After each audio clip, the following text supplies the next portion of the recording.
Bom dia, boa tarde, boa noite, meus irmãos. Aqui é Alisson Tonassi de novo, mais uma vez fazendo suas reflexões.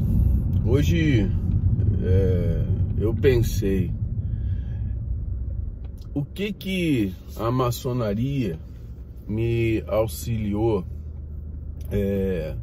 numa visão de mundo que pudesse me ajudar na Umbanda, né? Eu já falei que a maçonaria já me ajudou na simbologia, né? Porque a maçonaria, ela é simbólica. E nessas questões de observação da simbologia, ela me mostrou outras coisas que a gente vê por trás dos símbolos, por exemplo, que a Umbanda pode nos trazer. Mas a maçonaria, hoje eu acordei me lembrando de quando foi a primeira vez que foram na minha casa para poder me passar algumas informações sobre o que era a maçonaria. E fico rememorando hoje o senhor, que é uma pessoa que eu gosto muito, e ele faleceu agora, meu mestre Carlinhos.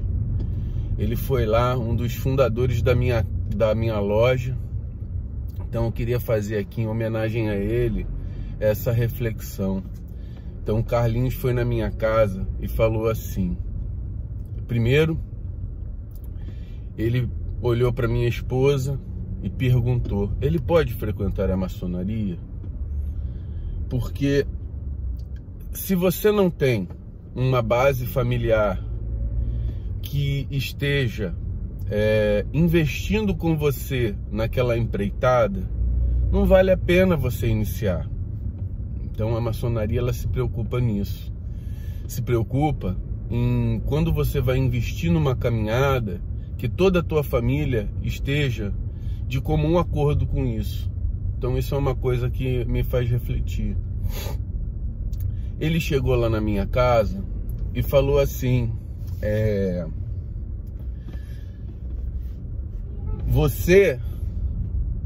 a maçonaria, ela é um caminho de filosofia, e quando você vai investir nesse caminho, existem algumas regras que a gente recomenda.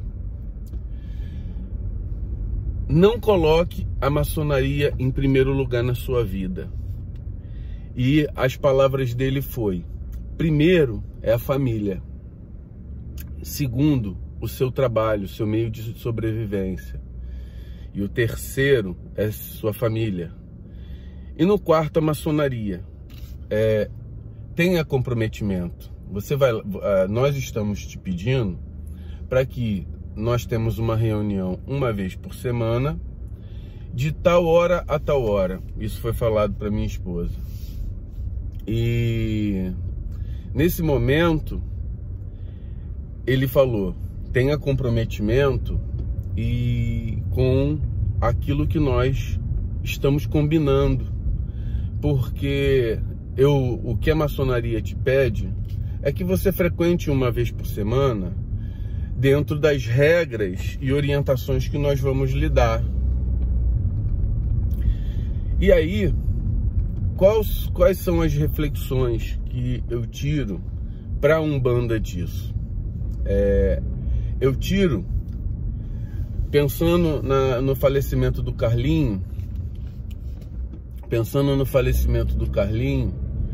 que foi para mim um mestre, um orientador, uma pessoa muito simples, tá? Uma pessoa muito simples de lidar, uma pessoa muito simples na sua vida.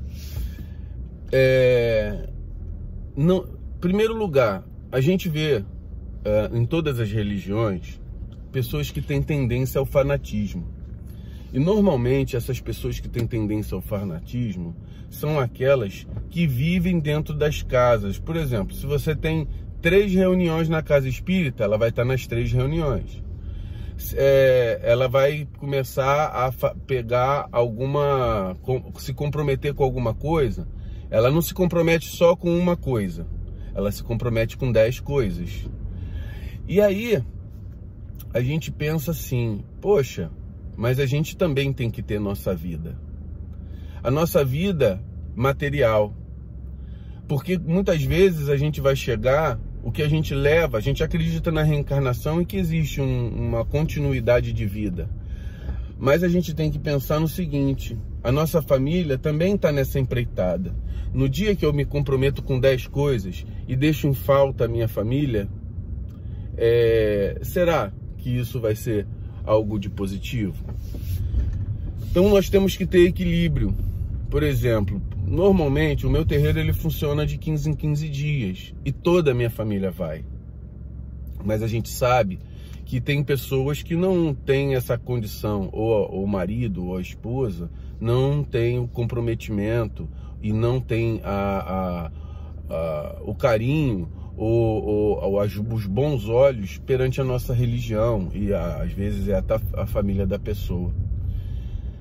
Isso não quer dizer que você não tem que deixar de fazer aquilo que você gosta ou aquilo que te faz bem. Agora, tem que ter equilíbrio e discernimento de saber que nós temos que ter sim um equilíbrio familiar, porque eu não posso comprometer a minha família em detrimento só de uma questão religiosa, mesmo porque a religião ela tem que ser agregadora. Ela tem que te mudar para tua família ver que você está sendo uma pessoa melhor. E quando você vai para o outro lado da vida, o que você leva são as suas experiências. Então você tem que se divertir, você tem que sair, você tem que estar tudo com bom senso e equilíbrio dentro das diretrizes do que a nossa religiosidade fala, no âmbito moral, né? Porque não é vida louca, mas é uma vida feliz. Então, essa foi a minha reflexão. A gente leva para o outro lado as coisas que a gente viveu. E a gente não pode viver uma coisa só, nem só terreiro. A gente tem que ter o nosso comprometimento com o nosso terreiro. A gente tem que ter o nosso comprometimento com nossa família. Nós temos que ter o nosso comprometimento com o nosso trabalho. Então, e fazer deles algo bom que possa nos engrandecer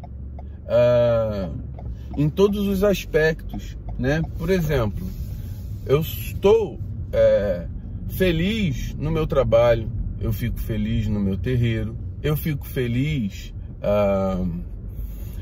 no âmbito dos meus estudos. Então, e de uma maneira em que não compromete a minha família, de uma maneira que todos estão participantes. A maçonaria, por exemplo, não pode entrar